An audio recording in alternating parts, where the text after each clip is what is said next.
नमस्कार। आज के इस खास विश्लेषण में हम मदर्स डे यानी मातृत्व के सम्मान से जुड़ी हर छोटी बड़ी बात को समझने वाले हैं। ये एक ऐसा विषय है ना जो दुनिया के हर इंसान को एक ही धागे में पिरोता है। आज की इस चर्चा में हम जानेंगे कि आखिर मदर्स डे क्यों मनाया जाता है, इसकी शुरुआत कब और कैसे हुई, इस दिन हमें क्या खास करना चाहिए और क्या बिल्कुल नहीं करना चाहिए। तो चलिए बिना किसी देरी के इस बेहद खास और भावुक कर देने वाले विषय पर गहराई से बात करते हैं। जरा सोचिए, दुनिया का सबसे खूबसूरत और निस्वार्थ रिश्ता कौन सा है? बिल्कुल सही, एक माँ और बच्चे का रिश्ता। ये एक ऐसा कमाल का बॉन्ड है जो जन्म के साथ ही शुरू हो जाता है और जैसे जैसे वक्त बीतता है ये और भी गहरा और भी अटूट होता चला जाता है। सच कहें तो इस दुनिया में शायद ही कोई इंसान हो जो अपनी माँ के साथ इस गहरे इमोशनल कनेक्शन को महसूस न करता हो। ये रिश्ता वाकई हर किसी के लिए सबसे ज्यादा मायने रखता है। और ये बात तो 100% सच है कि एक माँ ही किसी भी बच्चे की सबसे पहली टीचर होती है। उम्र चाहे कितनी भी हो जाए, इंसान चाहे कितना भी बड़ा क्यों ना हो जाए, अपनी माँ की नज़रों में वो हमेशा एक छोटा सा प्यारा सा बच्चा ही रहता है ना?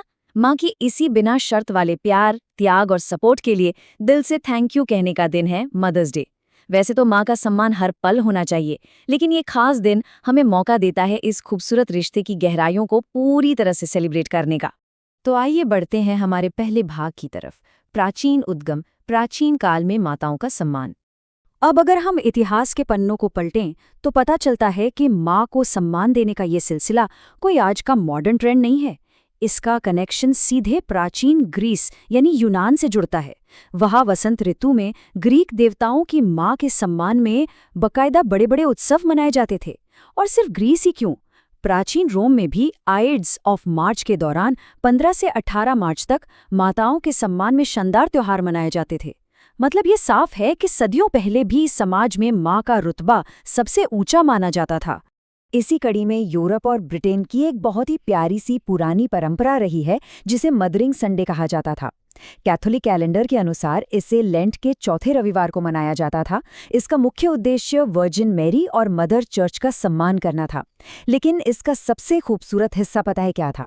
इस दिन परिवार के बाकी लोग घर का सारा काम खुद करते थे और अपनी माताओं को छोटे छोटे गिफ्ट्स देते थे ताकि उस एक दिन माँ को पूरी तरह से रेस्ट मिल सके। सोचिए, ये कितना कमाल का विचार था। चलिए अब बात करते हैं हमारे अगले सेक्शन की, आधुनिक संस्थापक एना जार्विस और जूलिया वार्ड हो। अगर हम आज वाले मॉडर्न मदर्स डे के इतिहास की बात करें तो इसकी शुरुआत होती है साल 1870 से, जब जूलिया वार्ड होवे ने मदर्स डे प्रोक्लेमेशन लिखा था। ये अमेरिकी गृहयुद्ध के बाद की एक शांतिवादी सोच थी जो मानती थी कि समाज को बेहतर बनाने की जिम्मेदारी महिलाओं के हाथ में होनी चाहिए। इसके बाद 1904 में एक एक्टिविस्ट मां के निधन पर वर्जीनिया में एक बहुत बड़ी श्रद्धांजलि सभा हुई। उनकी बेटी एना जार्विस ने ही असल में सभी माताओं को सम्मान दिलाने के लिए इस खास दिन की नींव रखी।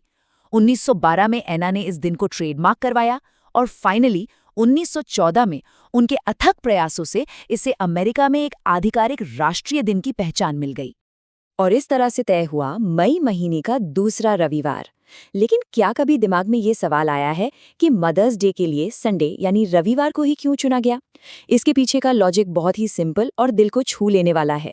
रविवार इसलिए तय किया गया ताकि लोग अपने काम और भागदौड़ से पूरी तरह छुट्टी लेकर अपना पूरा वक्त सिर्फ और सिर्फ अपनी माँ के साथ बिता सकें। ये दिन पूरी तरह से माँ के साथ कनेक्ट करने के लिए ही डिजाइन किया गया था।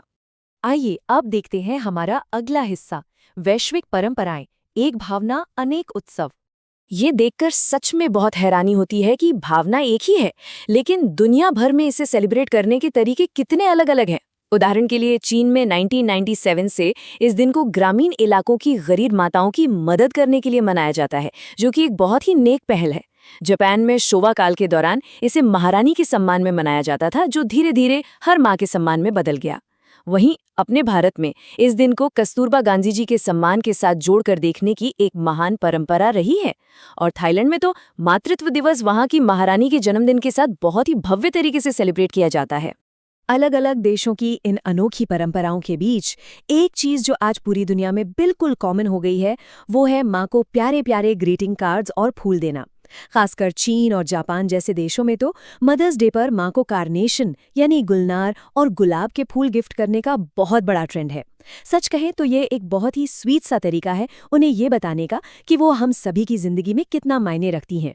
तो इतिहास और दुनिया भर की इन खास परंपराओं को जानने के बाद सबसे बड़ा सवाल यही है कि इस मदर्स डे पर हमें क्या करना चाहिए और क्या नहीं। देखिए, इस दिन का असली मकसद सिर्फ महंगी गिफ्ट्स देना बिल्कुल नहीं है। सबसे ज्यादा जरूरी है अपनी माँ के साथ अच्छी तरह से क्वालिटी टाइम बिताना। हमें ये सुनिश्चित करना चाहिए कि इस दिन उन्हें घर का कोई काम ना करना पड़े, वो आराम करें और परिवार के साथ खुश रहें। ऐसी किसी भी बात या काम से बचना चाहिए जो उन्हें थोड़ा सा भी स्ट्रेस दे। उन्हें बस ये महसूस कराना है कि उनके इस निस्वार्थ प्यार के लिए हम जीवन भर उनके आभारी रहेंगे। तो आज का ये विश्लेषण यहीं खत्म होता है, पर जाते जाते एक सवाल छोड़कर जा रहे हैं। क्या साल का सिर्फ एक दिन उस माँ के असीमित त्याग और बलिदान को चुकाने के लिए काफी है, जिसने अपना पूरा जीवन हमारे लिए समर्पित कर दिया? इस पर गहराई से विचार जरूर कीजिएगा।